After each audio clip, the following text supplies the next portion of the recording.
आइए अब अगला सवाल देखते हैं। ये मैकेनिक्स का क्वेश्चन है, लॉज ऑफ मोशन का सवाल कह सकते हैं। कनेक्टेड बॉडी है।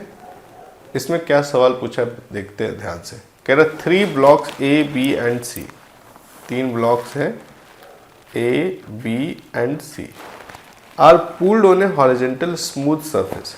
फ्रिक्शन का चिंता नहीं करना है, स्मूथ सरफेस है। By a force of 80 newton. कहाँ है 80 न्यूटन? यहाँ डायग्राम में। As shown in figure, the tension T1 and T2 in the string are respectively. T1 और T2 बताना है। तो ऐसे सवाल को सॉल्व करने के लिए तीनों बॉडी कनेक्टेड है, तीनों साथ में चलेगा, तीनों का एक्सेलरेशन क्या होगा? सेम होगा। ये आपको फील आना चाहिए। क्यों सेम होगा? तीनों जिस रस्सी से बंधा उस रस्सी का लेंथ बढ़ नहीं रहा है ना ही घट रहा है। तो रस्सी टाइट है, लेंथ फिक्स्ड है, इसीलिए तीनों के बीच का दूरी बराबर बना रहेगा। तो हमेशा इन तीनों की वेलोसिटी और एक्सेलरेशन बराबर बना रहेगा। ठीक है सर।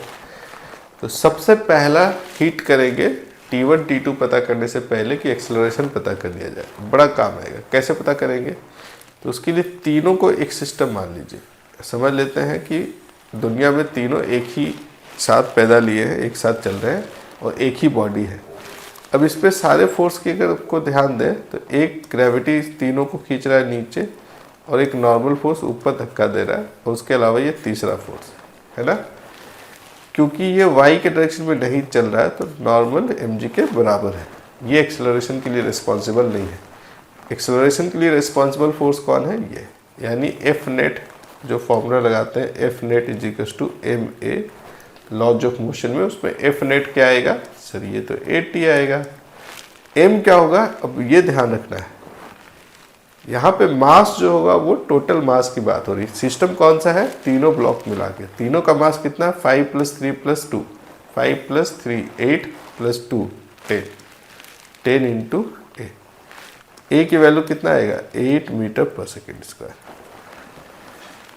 ठीक है सर। एक्सेलरेशन आ गया पर टेंशन अभी भी बना हुआ है। टेंशन अभी खत्म नहीं हुआ, टेंशन आना बाकी है। अब टेंशन के लिए क्या करेंगे? इसको थोड़ा सा मॉडिफाई करते हैं। क्या मॉडिफिकेशन है? ये T1 पता करना है ना, तो इसको सिर्फ आप मान लीजिए कि ये हमारा सिस्टम है। अब इसको अगर हम सिस्टम मान लेंगे तो इस सिस्टम पे कौन सा फोर्स लग रहा है सर? T1 और कोई? हाँ सर mg, और mg के अगेंस्ट में नॉर्मल।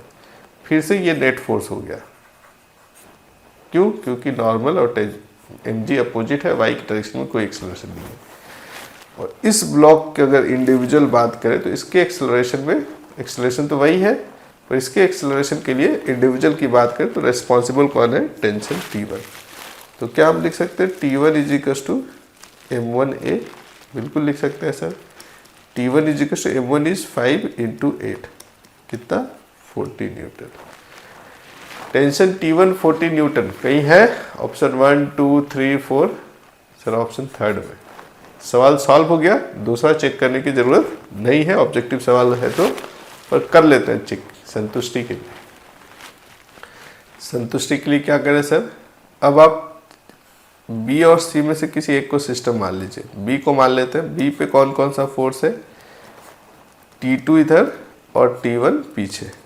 आप कहेंगे सर mg नॉर्मल भी है, उसको हटाइए, एक्सेलरेशन के डायरेक्शन में नहीं है। नेट फोर्स क्या होगा? क्योंकि ये इधर चल रहा है ए एक्सेलरेशन से, इसको क्या लिख सकते हैं? T2 - T1 is equal to m2 into A.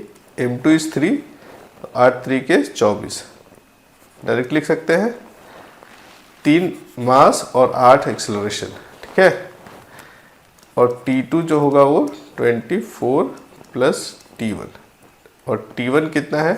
T1 है सर 40, 40 + 20 60 और 4 64 64 न्यूटन। T2 64 कहाँ दिया हुआ है? ऑप्शन थर्ड में।